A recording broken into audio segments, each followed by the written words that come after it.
So today I want to talk about cleanup crews for a 10-gallon aquarium, hopefully give you some ideas. If you like the video, be sure to hit the thumbs up and subscribe if you're not.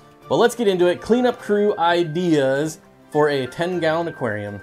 So the first fish I want to talk about are dwarf Corydoras or pygmy Corydoras. There's a few different species here. I'm dumping in a cup full of Corydoras habrosus, but there's also Pygmaeus Corydoras and Hastatus Corydoras. Now there's more species, but those are by far the three most common you're going to find in the hobby.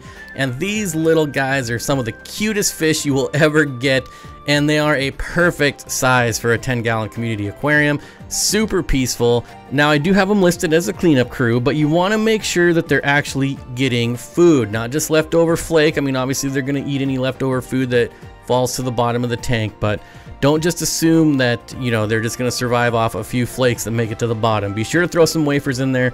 They're really awesome to watch. All three species will kind of hover mid-water after a water change, and it's just, they look like little UFOs just hovering around. Super cool, peaceful, 75, 80 degrees, neutral pH, you know, 6.5 to 7.5, and they'll do just fine. Now the nice thing about them is they only get about 3/4 of an inch, so you could easily get away with a dozen of these in a 10-gallon aquarium. Super awesome. Get yourself some. You need some.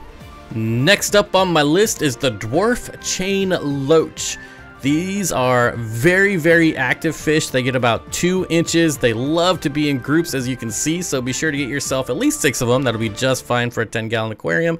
And the nice thing about the dwarf chain loach, if you are not a fan of snails, they will rid you of your snail problem. They love to chow down on snails. So, on the other hand, if you like snails, do not add these to your aquarium because they love to chow down on snails. So if you're looking for a fish that's going to be super active and clean up any excess food, this is the fish for you. Super active, super peaceful, unless you're a snail or a shrimp, and just all around really good fish for a 10-gallon aquarium.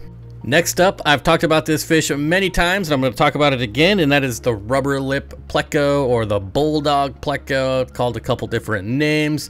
A lot of people ask me about bristlenose plecos in 10-gallon tanks, and bristlenose plecos just get too big.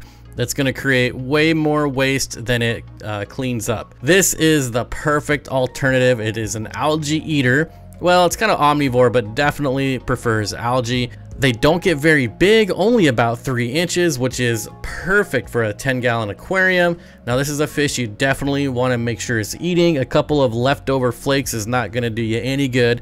You know, so it'll definitely eat them. It's going to eat everything it can find, but make sure you throw in a wafer or two every once in a while for them.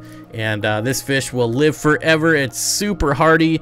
Again, very peaceful, perfect for community aquariums, and can go in just about any type of water parameters. So next up, I want to talk about shrimp, which is probably the second most fun option in my opinion behind the dwarf Corydoras. These little guys are just really fun to watch. So there's a few different types here. We've got a mono shrimp. We've got cherry shrimp, which come in all different kinds of colors. And then there's also some crystal shrimp, which are a little bit more tricky, not for beginners, I would say. And then ghost shrimp. I'm leaving ghost shrimp out as they're mostly used for feeders. Now, it is important to note that shrimp are very small and they also don't eat a lot. So it takes a lot for them to be an effective algae eater or an effective cleanup crew.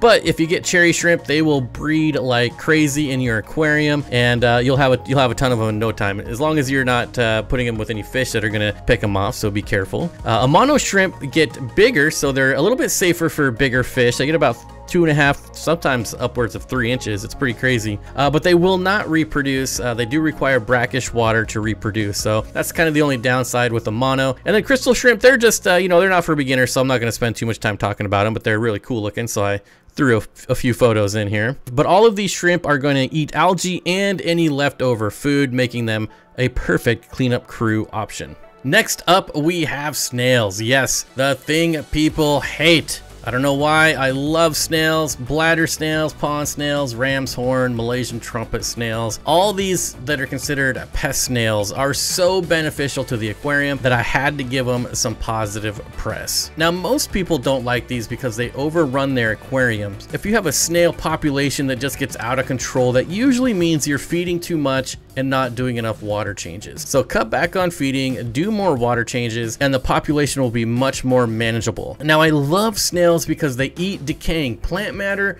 all leftover food, algae. For the most part, they will not eat live plants. A lot of people think they do. I've never had that happen. And Malaysian trumpet snails are so amazing. They're kind of like worms in your garden. During the day, they burrow, they mix up your substrate. At night, they'll come out and climb up the glass and clean the glass. Lights come back on, they go back down in the substrate, burrow around, and mix it up again. A really beneficial snail. So if you see snails in your aquarium, don't fret, just don't overfeed, don't let them overrun your tank, and they'll be super beneficial. So there's 5 options for a 10-gallon cleanup crew. Let me know down below what you like. There's still way more options out there, so let's pop some ideas down in the comments. Maybe we'll do a part 2. And if you haven't hit the like button, hit like. If you haven't subscribed, hit subscribe, blah, blah, blah, blah. And I'll see you all on the next video.